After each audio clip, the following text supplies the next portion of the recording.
Hi, this is Ryan Izard here for Clemson University's Electrical and Computer Engineering Department. This is the second in a series of videos for the ECE 273 lab, which is Assembly Language Programming. Today we're going to discuss Lab 2, which is about basic arithmetic. We'll start by taking a look at the registers within the CPU. We'll learn what registers are available to us as an assembly programmer, and we'll also learn how to interface with these registers and use them in our assembly instructions. In following our discussion on registers, we will talk about the assembly instructions move, add, subtract, multiply, and divide. Following that, we'll talk about memory in assembly language programming. Specifically, we'll talk about how to allocate space for variables in your assembly programs. And then what we'll do is we'll put all that together and we're going to take a look at a single C statement, which is going to be a single line of C code, and we're going to convert it to assembly code using what we've learned. As we're going to find out, it takes many more assembly instructions in order to implement a single line of C code. So let's get started by talking about registers. As we discussed in the previous lab, registers are located within the CPU. And the main purpose of registers is to store data for use by the ALU, which is also in the CPU. Now, registers, unlike main memory, provide us with a distinct advantage in that because they are located in the CPU, we can access them very quickly in order to perform operations with the data that we store in them. Now, the Intel 8386 processor, which is the processor we're studying in this course, gives us 8 registers to use to perform operations within our programs. These registers are called general purpose registers. The first 4 that are listed here are A, B, C, and D. The A, B, C, and D registers are what we're going to use to perform most arithmetic operations, such as addition, subtraction, multiplication, and division. Now, we'll also use these 4 registers to move data. Now, we can either move data from one register to the other, or we can move data between registers and RAM in your computer. Now, we all have 2 more registers, the SP register and the SS register. Those respectively stand for stack pointer and stack segment. We aren't going to use these registers for arithmetic operations. We're going to use them when working with the stack. And lucky for you, we aren't going to discuss the stack until later in the course, so we don't have to worry about these 2 right now. These are stack registers. And finally, of our 8, we have DI and SI, which stand for destination index and source index registers. These registers are going to be used whenever we need to have an index. And such an example of having an index is in C programs where a lot of times you'll have a for loop perhaps, and you'll have a counter. People like to name their counters I or count maybe. We could use an indexing register in order to keep track of our count. That's a suggested use for these 2 registers, and that's why they have the name they do. However, we can use them for arithmetic operations if we choose to. So in summary, we have 8 general purpose registers, A, B, C, D, our stack pointer, our stack segment, and a destination index and a source index register. Now, if you notice, there's this funky syntax over to the right here. We have %EAX, %EBX, and so on. As you can probably pick up, the A in the middle, and B, C, and D, those stand for the name of the register. Likewise, there's SP for stack pointer, stack segment here, destination index, and source index. However, what may be odd is the % sign, the E, and the X for A, B, C, and D, and for the other 4 we just have a % and an E. Let's discuss what this syntax means. Now, in assembly language, whenever we want to reference a register within our program, we always precede the register name with a % symbol, which is why on the previous page you saw such a notation as %EAX, where the % sign says that what comes after it is going to be the name of a register, and A, of course, is the name of the register itself. Now, what we don't know is what the E means and what the X means. And to best explain that, I'm going to pull up a table here. This table is depicting the contents of any general purpose register. And we're going to do a case study of the A register here. However, note that this does apply to any of our general purpose registers. Now, the processor that we're studying in this course is the Intel 8386 processor. The 386 processor is a 32-bit processor. 32 bits not only means that we can move data that's 32 bits or perform operations on data that's 32 bits, it also means that our registers, so all of our general purpose registers, are also 32 bits in size. So in this illustration here, we have bits 0 to 32.1 representing these 32 bits that we have available to us in our general purpose registers. Now let's discuss what that E and X mean. Whenever we want to reference all 32 bits in a register, that's where the E and the X come into play. Notice here in the table we have a %EAX, and this brown shaded area up top means that we want to reference all 32 bits 0 to 31. The E stands for extended and the X also stands for extended, and we'll make sense of that as we progress through this page here. If we only want to reference bits 0 to 15 or the lower 2 bytes of this register, we use the %AX syntax, where the X simply stands for extended. Notice the E is omitted, so rather than extended, we have just extended. And likewise, if we want to reference only a byte at a time, we can do so using the lower order byte or the higher order byte of the lowest 2 bytes of the register. So in other words, we can reference bits 0 to 7 using the syntax %AL, or we can reference bits 8 to 15 using the syntax %AH, where L stands for the lower order byte and H stands for the higher order byte of the lower 16 bits. Now, let's explain why the registers are named the way they are.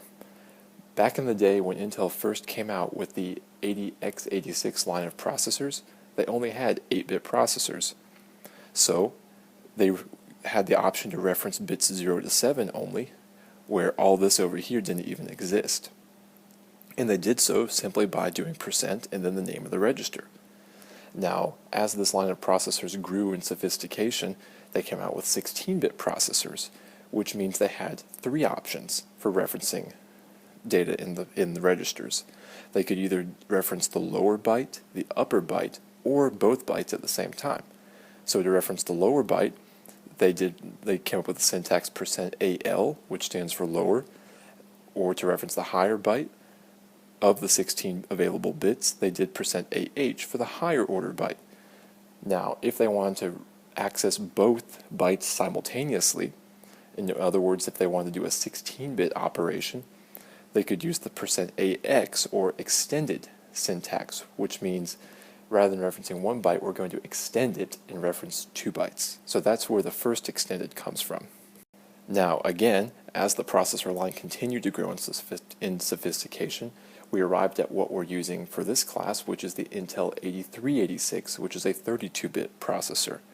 To reference all 32 bits of the processor, they came out with the %EAX syntax, or extended, which means that it extends the 8-bit processor capabilities and extends the 16-bit processor capabilities. So that's where extended comes from. This naming convention might seem a little bit arbitrary, but if you think about it in terms of the progression of the Intel line of processors, you can make sense of it, and I recommend that as a way for you to remember what this syntax actually means. Now, 2 things before we leave this page. Notice we have a blank space here. This is a space on our illustration where we cannot reference data from bits 16 to 31, or in other words, we can't reference the upper 2 bytes of the register in 16-bit or 8-bit mode. In 32-bit mode we can reference them using the EAX syntax, but there is no way to reference either this byte the higher order byte or both the higher order bytes simultaneously using a syntax that we've discussed here. We can only reference those to the upper order bytes by using the %EAX syntax. Now, the second thing I'd like to discuss briefly is what you see over here on the left, where we have 32-bit long words, 16-bit words, and 8-bit bytes. In assembly language, the processor doesn't care about what type of data it's working with. It only cares about the size of the data, which is why we have these three ways of referencing the register as either a 32-bit, 16-bit, or 8-bit register. Now, because we don't care about what type of data we're working with, we refer to 8-bit data as bytes, 16-bit data as words, and 32-bit data as long words. So for example, if we were working with integers, which we know are 32 bits, we would need to use the long word syntax of %EAX. However, if we're only working with characters, which we know are just 8 bits, we will want to use the byte syntax, which is either %AH or %AL. So now that we've talked about registers and how to reference them for different sizes of data, let's talk about how to use these registers in assembly instructions. Before we go into the specific instructions of today's lab, I would instead like to talk about the general instruction syntax that the majority of assembly language instructions share. And it is as follows. All instructions have a name. The first part of an assembly instruction is going to be the name. Following the name, and immediately following the name, with no spaces, is going to be what's called an instruction suffix. So we have our name, and I'm just going to denote each separate component using parentheses here.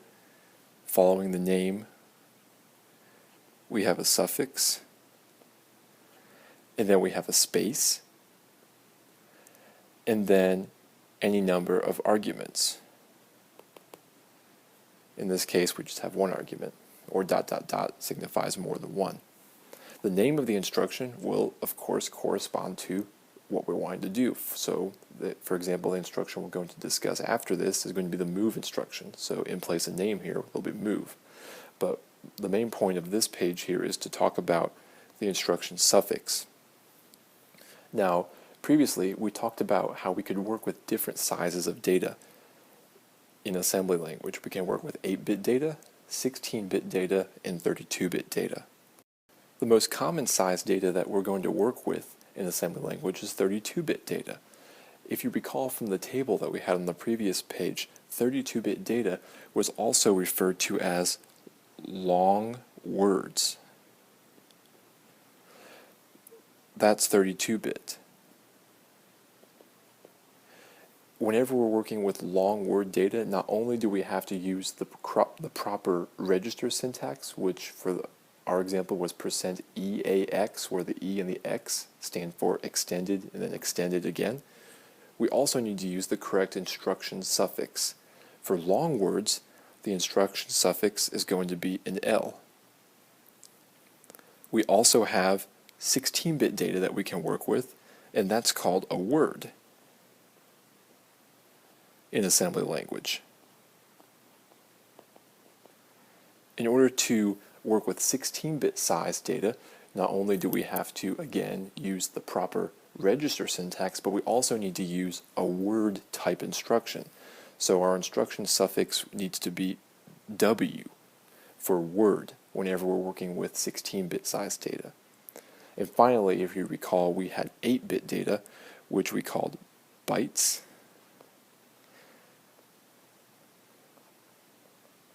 And if we want to work with 8-bit size data, we need to use the proper register syntax. So for our table, it was %AL for the lowest byte, or %AH for the higher order byte of the lower 16 bits. And our instruction suffix, if we want to work with data of that type, needs to be B. So notice our instruction suffix, which comes after the name, is going to be either an L, a W, or a B. For our examples today, I'm only going to work with long words, so all of the instruction suffixes you'll notice will be L's. You won't see any B's or W's for 8-bit and 16-bit data types. However, keep in mind that we can work with that size data, and subsequent labs will work with 16-bit and 8-bit size data. The important note to take away from this is that whatever size data we're working with, we need to make sure that we use the proper register reference, which was the %E, the register name X, or just % register name then X, or just register name L or H. We need to keep that syntax, and we need to match it with the proper instruction suffix, L, W, or B. So just as a quick example, since we're about to start the move instruction, if I wanted to move some data that was 32 bits, I'd do move L, because it's a long word, that's 32 bits, and then a space followed by the arguments. And let's just say, for now, arg1, arg2. And that says move 32 bits worth of data, which is signified by the L here, and arg1 and arg2, whatever they are, they should also be 32 bits. So if one of them is a register, it should be %EAX or %EBX, for example. Now, let's talk about the move instruction now that we've gotten the syntax out of the way. The move instruction, like I just mentioned, is simply move, MOV minus the E. There is no E on the move instruction, just MOV followed by the instruction's suffix, which will be L, because in our examples we'll work with 32-bit data sizes. The move instruction takes two arguments. It takes a source, which I'll abbreviate SRC, and a destination, DST. And as you can imagine, what this instruction does is it takes the data that's in the source and it moves it to the destination. Now, if you want to get very technical about it, it doesn't actually strictly move it, it'll copy it. So if you wanted to make a copy of a piece of data, you could use the move instruction, because the source will remain unchanged whenever you use the move instruction. Now, where might we want to use this move instruction in our programs? We might want to move some data that's stored in a memory variable into the CPU so that we can perform some operation on it. In that case, we would want to do MOV L for 32-bit data from whatever our variable is, and we'll discuss how to declare variables at the end of this lab. var1 will be our variable name, and let's just say we want to move it into the A register, %EAX. What this does is it takes the data that's in var1 and it copies it into the A register. We can also take data that's in the CPU and we can move it from register to register. So MOVL, if we just move that to EAX, we can also, if we wanted to make another copy of it, or if we wanted to move it someplace else, we could move it to EBX, for example, which is another one of our general purpose registers. And the final type of operation we can do using the move instruction is that we can move from the CPU to main memory again. So we can take data that's stored in a register, so say we want to take something from the B register, we can say put that in our source, and we can, let's move it into var2 this time. So this final line here, what I'm doing is I'm moving the contents of the B register into the memory location depicted by the name var2. And the second instruction here, the second example, we're moving from one register to another. And of course in the first one, we're moving from main memory, var1, to a register in the CPU. Notice that I do not have an example where we move from one memory location, var1 to var2, for example. This is not allowed in assembly language. In any assembly instruction, not just the move instruction, but in any assembly instruction, we are not allowed to access data in memory in more than one time in the instruction. So if we were to put var1 and var2 as the arguments to the move instruction, we would be performing a memory access in the source and the destination. The CPU can't do both at the same time, it can only do one memory access per instruction. So as a rule of thumb, every assembly instruction, at least one argument must be a register. Now, as you can see in the middle line here, more than one can be a register if you want. You can move from one register to another, but you cannot move from one memory location to another without first moving it to the CPU. So, as an example, if we wanted to copy something from var1 to var2, we would need to move var1 into the CPU, so we'd pick a register and move it there. And then what we'd want to do is move it back from the CPU into main memory again. So you can imagine this is an A from where we just moved it. We could say move %EAX to var2, which would have copied var1 into var2 using the CPU, using the general purpose registers as a middleman. Now that we've discussed the move instruction, since we have some data in the CPU that we can work with in our general purpose registers, let's discuss the addition instruction, which is an operation we can perform on data in the CPU.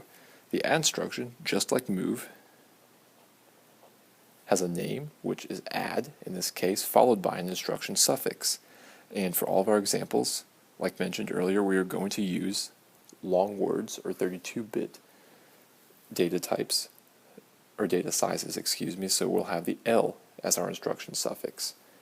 Just like move also, add has two arguments. It has the source, src, and followed by the destination, which we'll abbreviate dst. What this essentially does in some pseudocode is it takes the destination and it sets it equal to itself plus the source. What's important to note here is that the destination argument is overwritten with the addition of the source plus itself. So if it's important that you retain the original value of the destination, that you need to move it into someplace else. You need to make a copy of it before you perform the addition, because every time you perform an addition, the destination will always be overwritten with the result. On another note, and very similar to the move instruction, at least one of the addition arguments, either the source or the destination, must be a register. We can have no more than one argument as a memory location or a variable in memory. We can add something from one register to another. We can add something from a register to a variable or from a variable to a register, but we cannot add two memory variables together without first moving one of them into a general purpose register. And to illustrate this, let's work a quick example. Let's say that we want to implement the following C line of code. C is equal to B plus A, where all of three of these, A, B, and C, are equal to their memory variables. They are not registers. So we have two values in memory, B and A, and we first, in order to add them, we need to move one of them into the CPU first, because as we know, we cannot perform an addition between one memory variable and another. We have to have one of our arguments in the CPU already. To do this, we'll use the move instruction. We'll say move with our L suffix, because we're assuming these are 32-bit data sizes. We're going to move, we can pick one, doesn't matter which one we choose. Let's say A, move A, and let's put it into EBX, the B register. There's no reason why I chose EBX. You simply just should choose whichever general purpose registers that you have available and that you don't care what gets overwritten. Now what we want to do is we want to add B to this. So what we've done already is we've copied A into the EBX register. So now let's add ADDL B to where we put A, which is the EBX register. Now, after this line of code is complete, EBX will contain the sum of A and B. Notice that the order in which I put the arguments to add is significant. If we were to have swapped these and put EBX first and then B second, the result of A plus B would have been stored in the memory location B, which would have overwritten the contents of B in main memory. The line of C code that we're trying to implement does not modify B in any way, so it's important that we put the memory variable B as our source argument and our B register, which contains A, as our destination. In this way, the sum of a plus b will be stored in the b register and not overwritten into the b variable. So now that we understand that our sum is in the b register, we're not quite done yet. We need to store that in the variable c. So in order to take it from the b register and store it into a memory variable, we need to use the move instruction again. We'll do movl. This time our source is going to be ebx, and our destination is going to be our variable c, because we want to store the sum of a and b into c. So that's it. Notice what we've done here is we've taken a single line of C code and we've implemented it using 3 simple assembly instructions. Now let's move on and we'll discuss the subtraction instruction, which, as you'll discover, is very similar to add. The subtraction instruction in assembly language is very similar to add and move. It has a name, sub in this case, followed by the suffix l for 32-bit or long word data types, and it also takes 2 arguments. And as you may have guessed, the arguments are the source and the destination. And now a subtraction very similar to addition works as follows. It takes the destination, sets it equal to itself, minus the source. So again, notice, just like addition, the destination is overwritten with the subtraction of the source from the destination. So it's important to note again that if you want to retain the original value of DST, whatever that may be, a memory variable or a register, you need to make sure you copy it first, because the subtraction result is going to be stored in the destination argument. Now let's work a quick example just like we did for add. Instead of doing an addition, this time let's say C is equal to B minus A. So what we want to do is, because we have an operation that we want to perform between 2 memory variables, we need to first move one of them into the CPU. Let's move A into the CPU. So in order to do that, we would say move, movl, memory location, or memory variable A, and let's move that into the A register. So now we have a copy of the variable A in the A register. So now what do we want to do? What we want to do is subtract A, which is now stored in the A register, from B. Notice that the subtraction instruction, what you're subtracting is the source, and that needs to be as the first argument. So let's do that. subl, and what we want to subtract is A, which is an EAX, so we can do %EAX. And now, what does our destination argument want to be? That is what we're subtracting from. In this case, it's B. Now, does anybody see a problem with what I just did here? This subtraction operation is going to overwrite the memory variable B with the result of B minus A. And this is not at all what we want to do. We want to put the result in memory variable C, not in B. So actually, what I've just written here is not going to work. Before we do this, we would first need to move B into a register as well.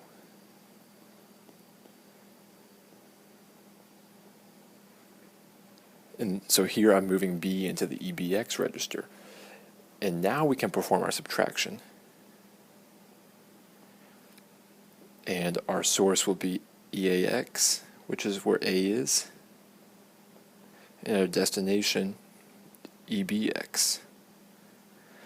And so this third line here takes whatever's in the B register, which is our memory variable B, and subtracts whatever's in the A register from it, which is our memory variable A, and stores the result in EBX. Notice this time we aren't overwriting our B memory variable, we're instead overwriting a register, which is okay, because we made a copy in order for us to be able to do this. Now, we're not quite done yet. We just need to move our result back into C again. So movl, our result is in EBX, move EBX into C. So notice we've implemented this subtraction instruction using 4 lines of assembly code. Now, there is a simpler way to do this. What if we instead omitted this first move instruction, and instead of subtracting EAX from EBX, let's replace this here with A itself. Notice what we've done here is instead of using 4 lines of code to implement this subtraction, we've used instead 3. We've completely omitted this first line of code because it was redundant. Instead of moving A into the EAX register and then using the EAX register down here, we can note that the subtraction operation allows us to have one and only one, or at most one, argument as a memory location. Previously we used 2 registers, but we could have simplified our code by simply using a memory location, which is what I've done here in purple.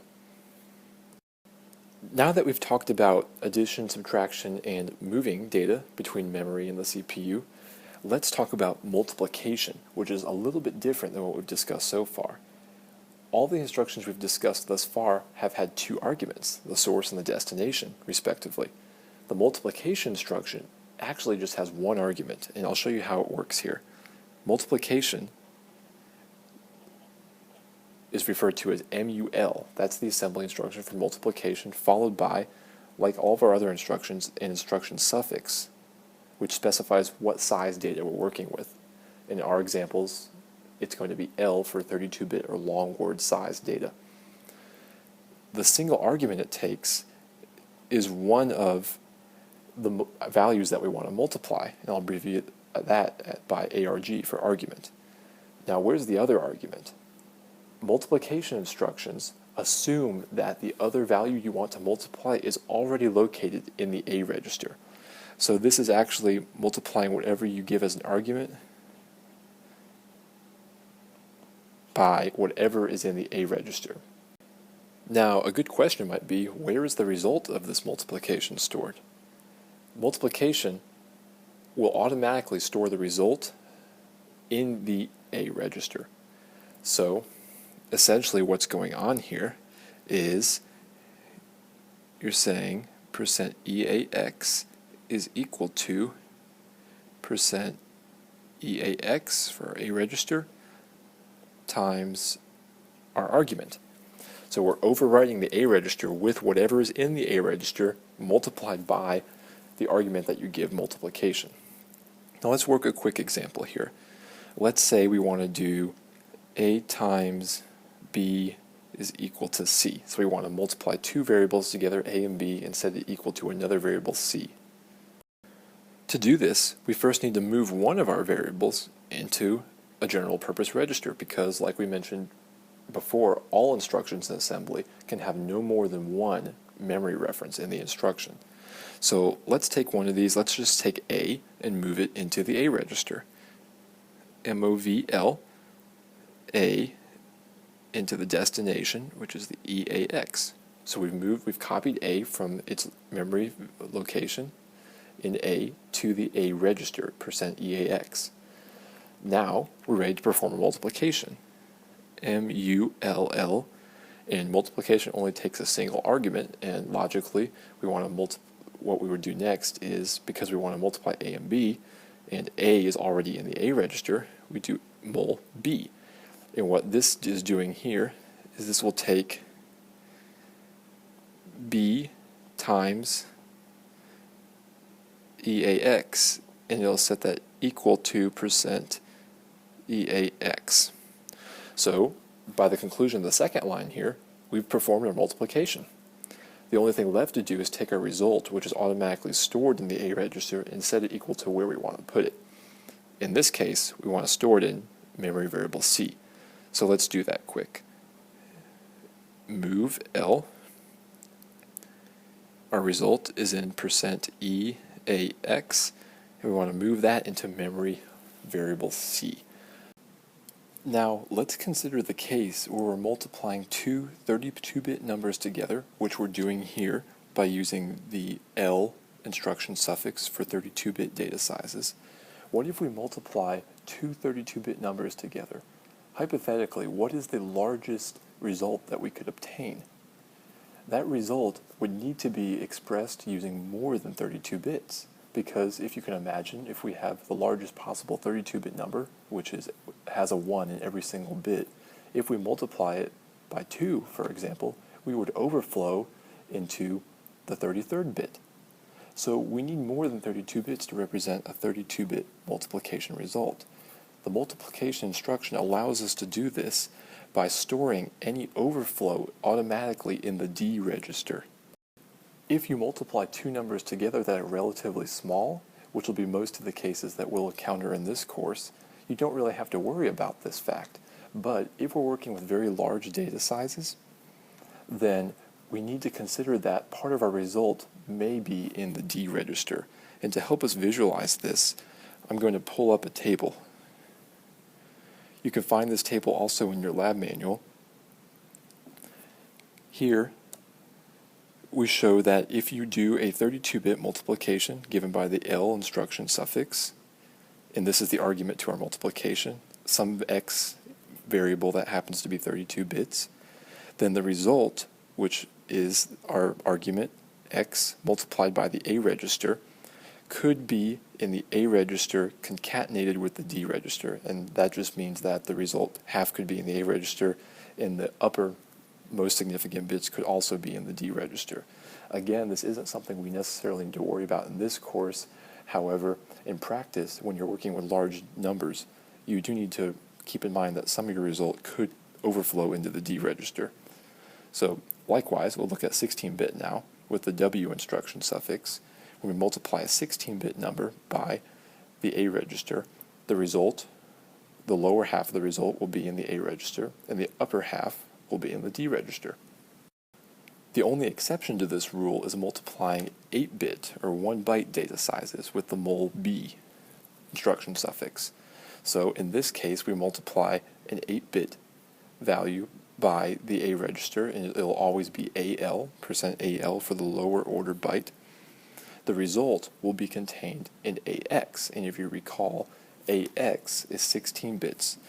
So instead of storing our result in the D register, where we'd have 8 bits in the D register and 8 bits in the A register, we're storing all 16 bits of our result just in the A register, %AX. And the AX syntax without the E in the front, just the X, means that we want to reference the A register as a 16-bit register. In assembly language, the division instruction is very similar to the multiplication instruction in that each instruction contains one argument and the other argument is assumed to be in the A register. So, similar to multiplication, division looks like this. div followed by the instruction suffix. We're using L's for 32-bit or long word data sizes. Then the single argument, where the other one is assumed to be in the A register. Now, unlike multiplication, where you can interchange which argument you place where, in division it matters because we have two arguments that serve different purposes. One is our divisor, and the other one is our dividend. It turns out that in division, the divisor is what goes after the division instruction, where the dividend is what goes in the A register.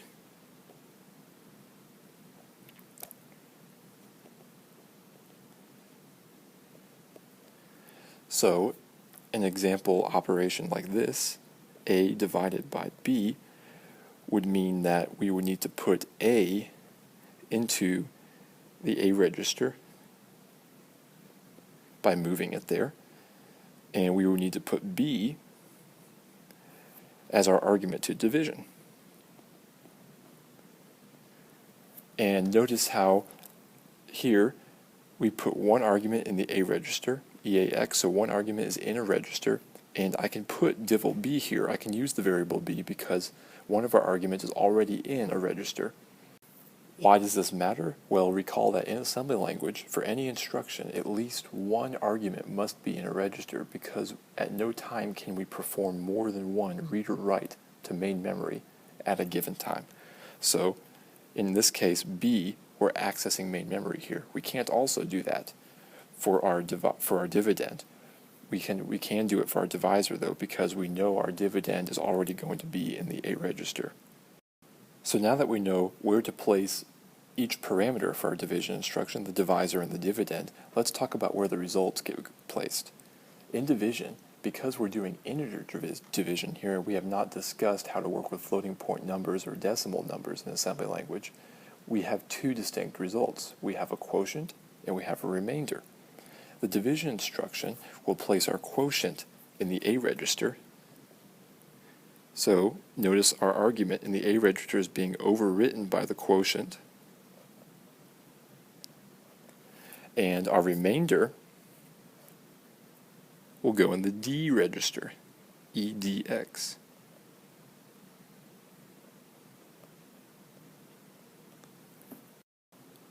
Now, before I work an example on division, there's one last thing that we need to discuss, and it has to do with the size of our dividend.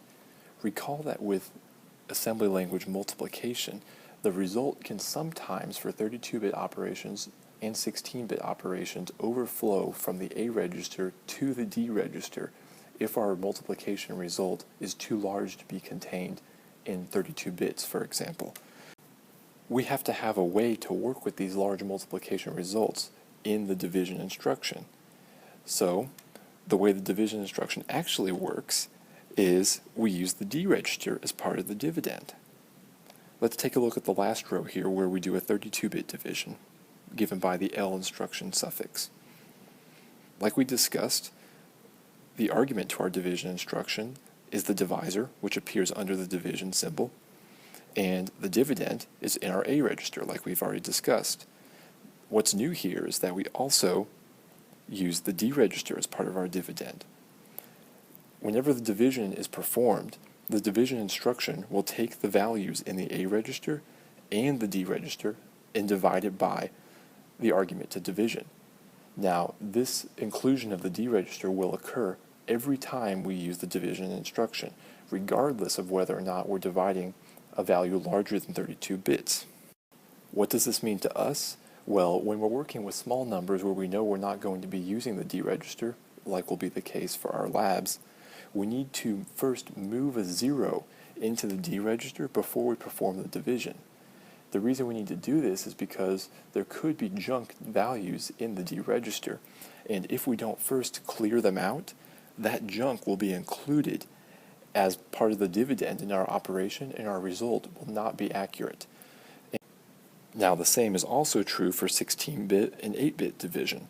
For example, in 16-bit, if we're going to be performing a strictly 16-bit division where we're not worrying about larger than 16-bit dividends, we need to first zero out this DX register. Otherwise, junk could be included in our dividend, and thus our result could be skewed.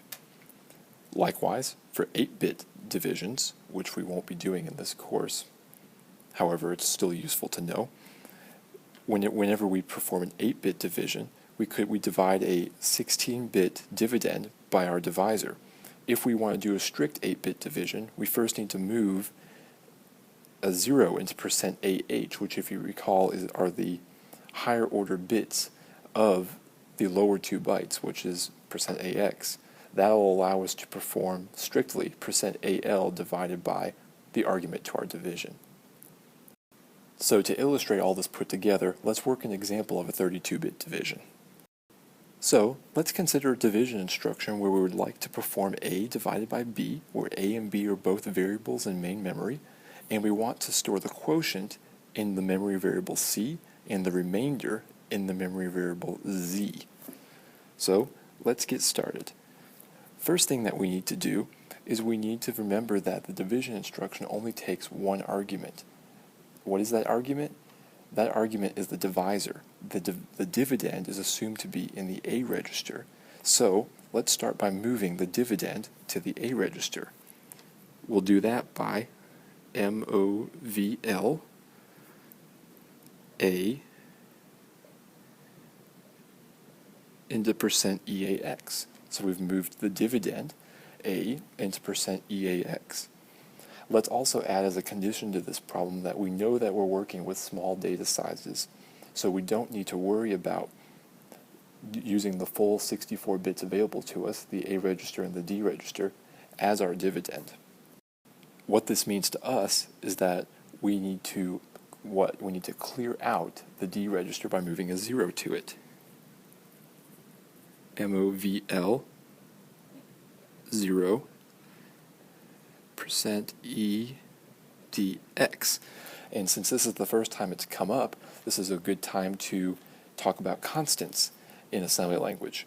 Any constant in assembly language is simply preceded by the $sign. So if we wanted to move a constant 0 into the D register like we've done here, we simply do move L $0, comma, the D register. So that's a brief aside about constants, but that's all there is to constants. The next thing that we want to do is take care of our divisor. Where does our divisor go? It's just the argument to division. So DIVL B. And notice that we are using the memory variable B here because we know that the other argument to division, which is our dividend, is already in a register in the CPU. Remember that we can have at most one reference to main memory in any assembly instruction. We're doing that one reference right here, so it's okay to say divl B. We don't have to move B into a register before we perform the division. At this point, the division instruction will execute and we'll be provided with our two results, one being the remainder and the other being the quotient.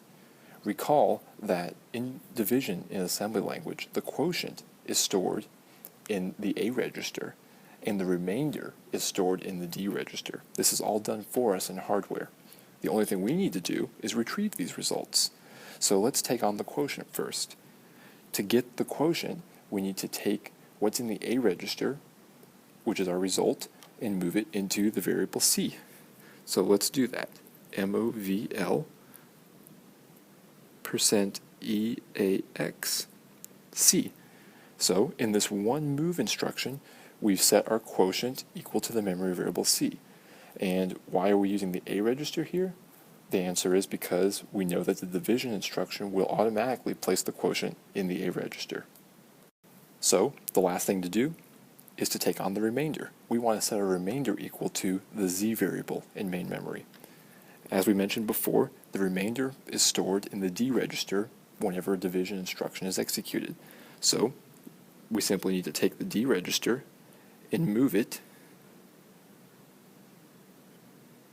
into our variable, which is Z. So that's it.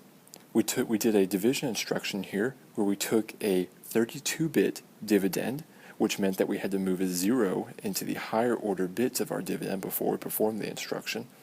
We divided it by a 32-bit divisor, which is our argument to the division, and we produced two results. We produced a quotient and a remainder. We moved our quotient from the A register, which is where it gets stored in a division, to our variable in main memory, and we took our remainder, which for our division is stored in the D register, and moved it to our variable in main memory as well. So far in today's lab, we've discussed moving data from memory to registers, from register to register, or from register to back to memory again. We discussed addition, subtraction, multiplication, and division. The only thing left to discuss before we work an example which puts these concepts together is how to declare memory variables and allocate space for them. In the assembly instructions that we've discussed thus far, we've been working with memory variables where we read some value from the variable, perform an operation with it, and then maybe save some value back into a memory variable again. What we have not discussed is how to declare and allocate space for these memory variables, which is what we're going to do now. Now, in order to declare and allocate space for memory variables in assembly language, we aren't actually going to use an assembly instruction. What we're going to do is issue an assembler directive. An assembler directive is a special instruction that is issued to the assembler, which for our course we're using GCC and GAS, which is a component of GCC. This special instruction, called the assembler directive, is an instruction that asks the assembler for something or tells the assembler to do something special for your program. in order to allocate space for and initialize memory variables, we need to use an assembler directive that asks the assembler for a certain amount of space in memory and then tells the assembler to give that space a name so that we can reference it later. That is how we work with memory variables in assembly language. So, the assembler directive that we would like to use is the .com directive, which looks like this.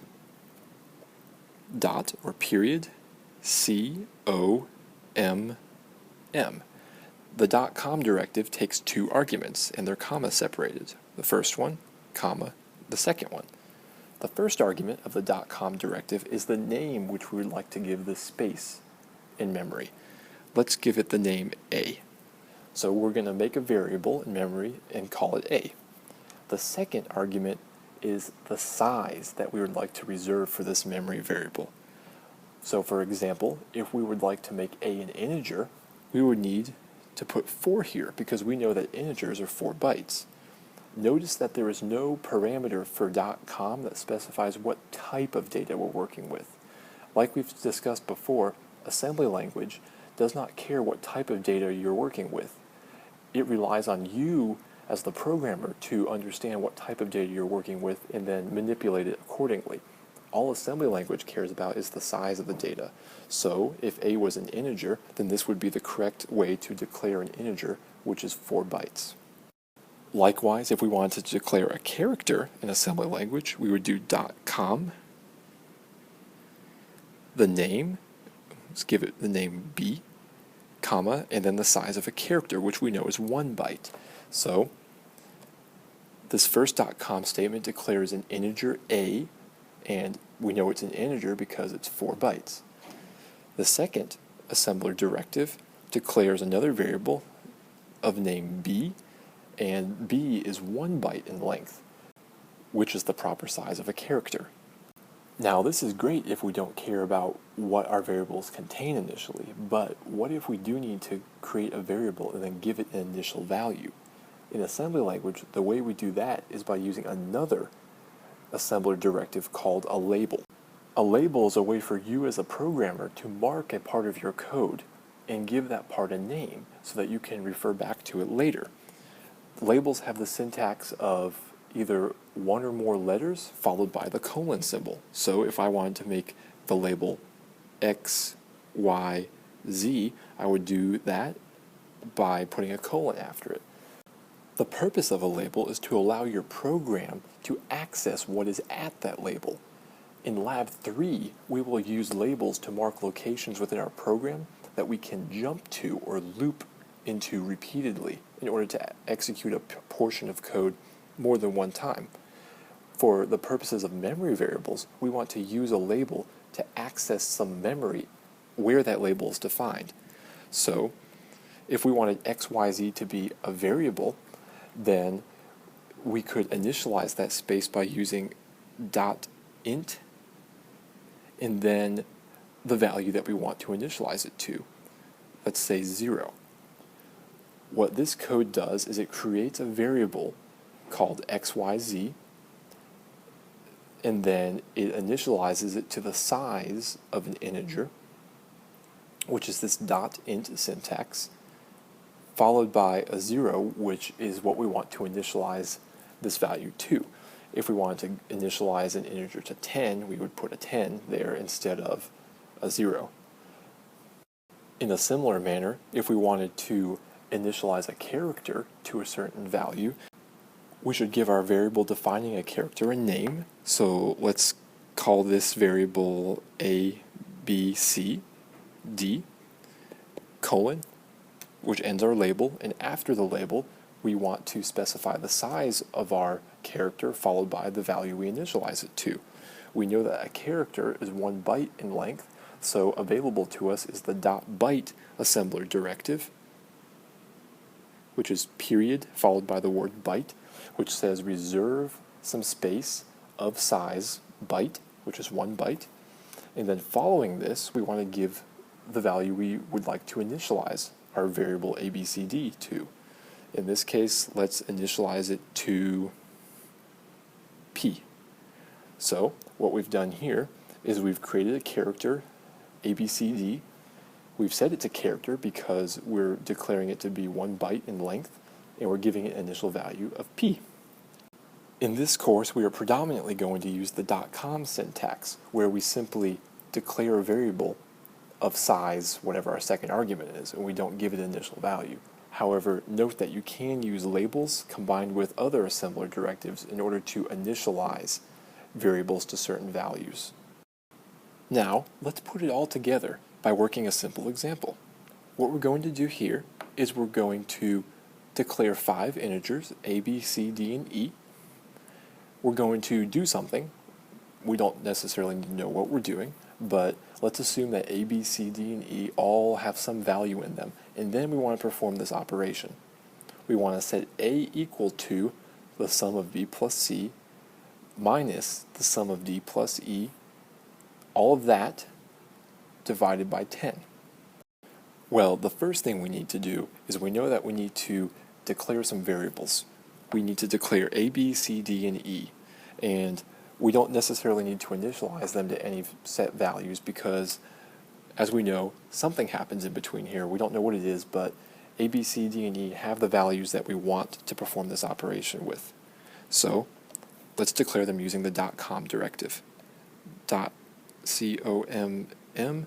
the variable name followed by the size, .com A4, likewise .com B4, .com C4, .com D4, and .com E4. So we got the first part done. We've declared 5 variables all right here, a, b, c, d, and e, and they're all 4 bytes, which is the proper size of an integer. So remember, we don't specify what type of data we're working with, we instead specify the size of that data type, which for an integer is 4 bytes. Now let's proceed with the first operation. We want to add b and c. Before we do that, recall that for any assembly instruction, no more than one parameter, no more than one argument can be from main memory. We have to have at least one parameter as a register. So we have b and c, both are currently in memory. We need to move one of them to a register. So let's move b into, let's keep it simple, EBX. So b is in the b register. Now we want to perform the sum on these two here. We could also move c into a register and then add them together. However, remember that the addition instruction takes the form of add followed by the instruction suffix source, comma, destination, where the result is destination equals destination plus source. We could strategically make the source our C variable and the destination our B register. In this way, we don't overwrite any of our memory variables. We don't overwrite B and C. We instead overwrite the copy of B in the B register. So now at this point, EBX contains the sum of B plus C. Now, let's go ahead and proceed with the next operation. We could go ahead and subtract D because for addition and subtraction, of course, the order of operations is interchangeable. However, to line up with the parentheses I have up top, let's go ahead and add D and E together. So, similar to adding B and C, we first need to move one of these into a register. But there's a catch this time because EBX contains some important data. EBX contains the sum of B and C, so we don't want to overwrite EBX. Let's choose a different register to move these into. Let's move the D variable into EDX. So now we have a copy of our variable D in the D register. So in a similar way, we can add the two together, ADDL, EDX. So at this point, we have the sum of D and E in the D register, because like just the same way for B and C, the sum here takes the destination, which is D, and it adds the source to it, which is E, and saves it in the destination, which is exactly what we want to do. So at this point, we have the sum of B plus C in the B register and the sum of D plus E in the D register. Now let's move on to our subtraction operation. We want to subtract the sum of D plus E from the sum of B plus C. Recall that the subtraction operation is very similar to addition in that it takes that same source comma destination form. The difference is that subtraction subtracts. It says that the destination argument is equal to itself minus the source. So, in order to perform the subtraction in this case, our destination needs to be B plus C, because we want to subtract the source, which would be D plus E, from it.